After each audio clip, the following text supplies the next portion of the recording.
Our journey begins as dramatic and sudden changes are sweeping over the land. The approaching storm may seem violent and destructive to us, but to nature, it's a new beginning in the cycle of life.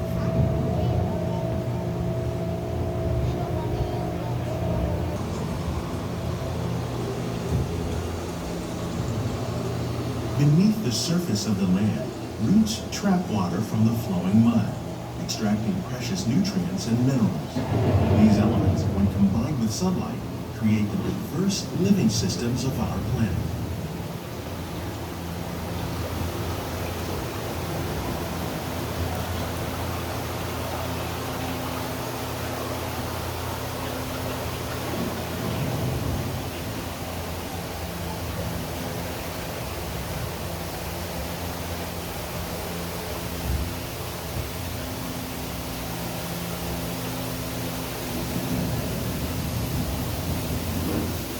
One of those living systems is the rainforest, home to the most amazing concentration of life on our planet. These dense and beautiful forests cover only a tiny portion of the Earth's surface, but they contain more than half of its plant and animal species. Rainforests are also extremely rich in productive living systems, providing us with oxygen, food, medicines, and other elements essential to our lives.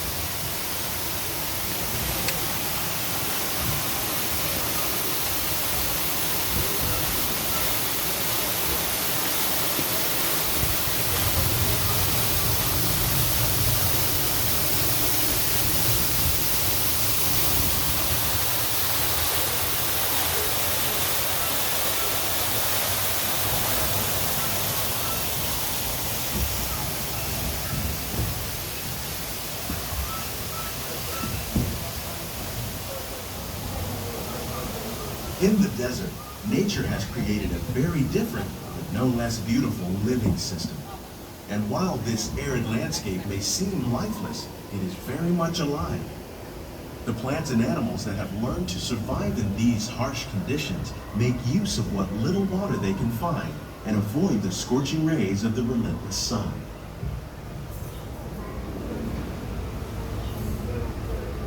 The American prairie once appeared as desolate as the desert, but over time, rainwater and nutrients gradually penetrated the hard surface of this land. Even the hooves of the mighty buffalo helped create the rich soil that would one day become home to the American farm.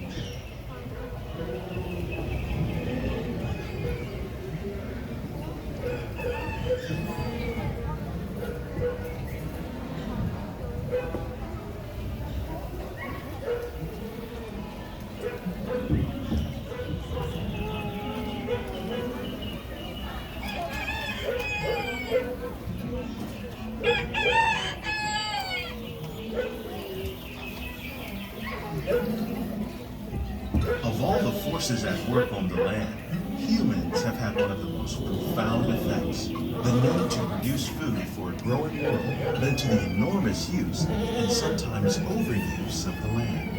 In our search for more efficient ways to grow food, we often fail to realize the impact of our methods.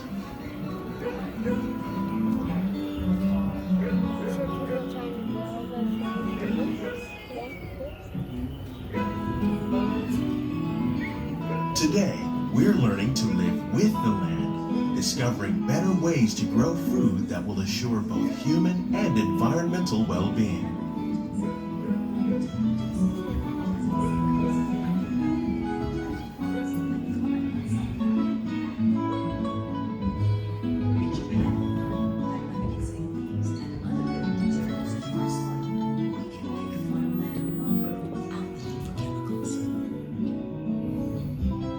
Here at EPCOT, we're learning to reduce the need for chemical pesticides by breeding and using natural predators like ladybugs and wasps to control pests. In the farmlands across America, we're learning that by plowing under vegetation containing natural fertilizers, we can enrich the soil without the use of chemicals. In arid regions, we're learning to produce food on desert seacoasts by developing and planting crops that thrive on salt water. For food production, yet still respect the needs of the land. Some of the answers are being discovered just ahead. To help us maintain these carefully controlled ecosystems, and for your safety, please remain seated in your boat at all times.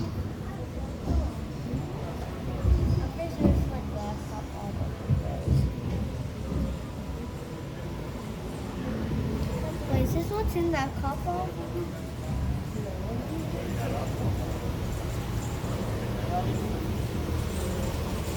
Welcome to our living laboratory, where scientists from EPCOT and the U.S. Department of Agriculture are exploring innovative ways to produce bountiful harvests now and into the future.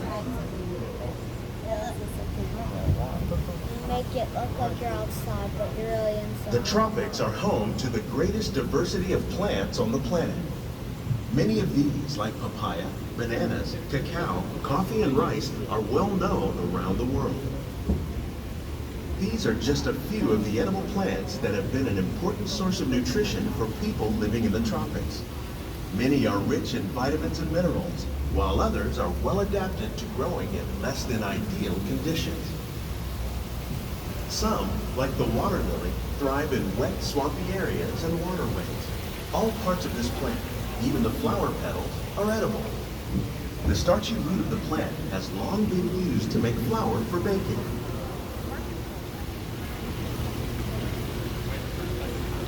One day, many of these lesser-known tropical plants may be as important as the bananas growing on both sides of the boat.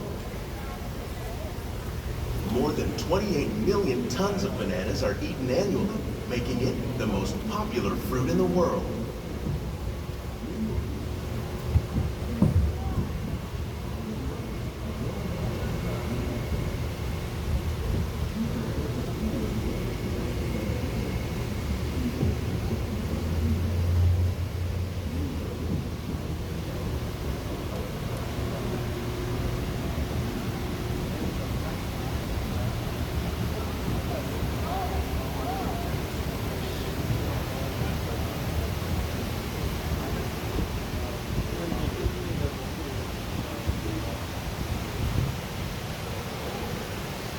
When we mention farming, you probably don't think of fish, but fish farming, or aquaculture, accounts for nearly half of all the seafood consumed globally.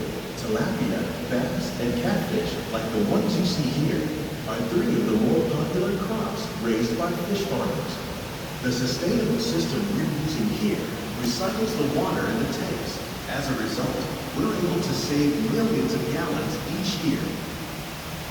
Our small fish farm produces nearly 5,000 pounds of fish each year to serve in restaurants around Walt Disney World. Innovations like this one can play an important role in our efforts to produce bountiful harvests and still protect natural resources.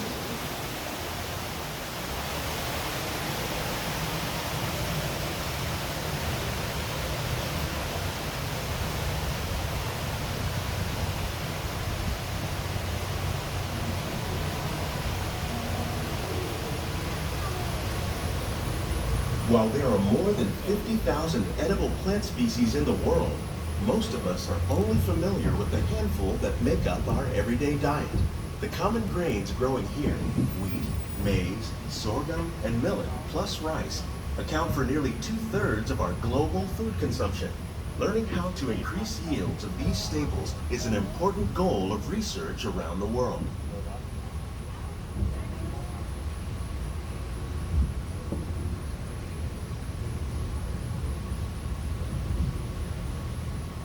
These plants are definitely on their way up. Innovative growing techniques like these increase yields while more efficiently using resources like water, fertilizer, and pesticides. Another innovation at work here is our integrated pest management program. By populating our greenhouses with beneficial insects that prey on harmful pests, like aphids and flies, we are significantly reducing our reliance on conventional pesticides. We're growing these crops using our nutrient film system. This technique precisely controls and recycles water and nutrients. With it, we can produce over 27,000 heads of lettuce a year in this one small area.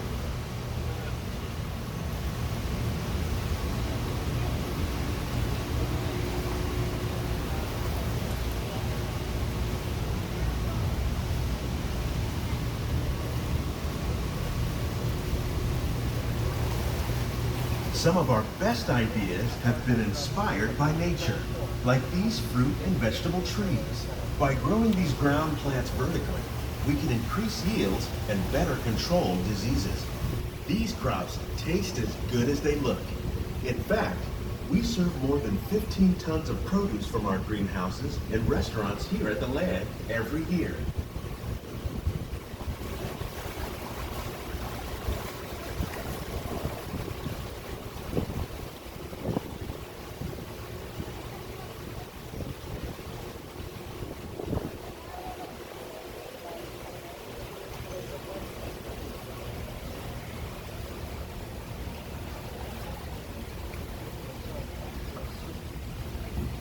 The future of agriculture may include innovative ideas like this vertical growing system.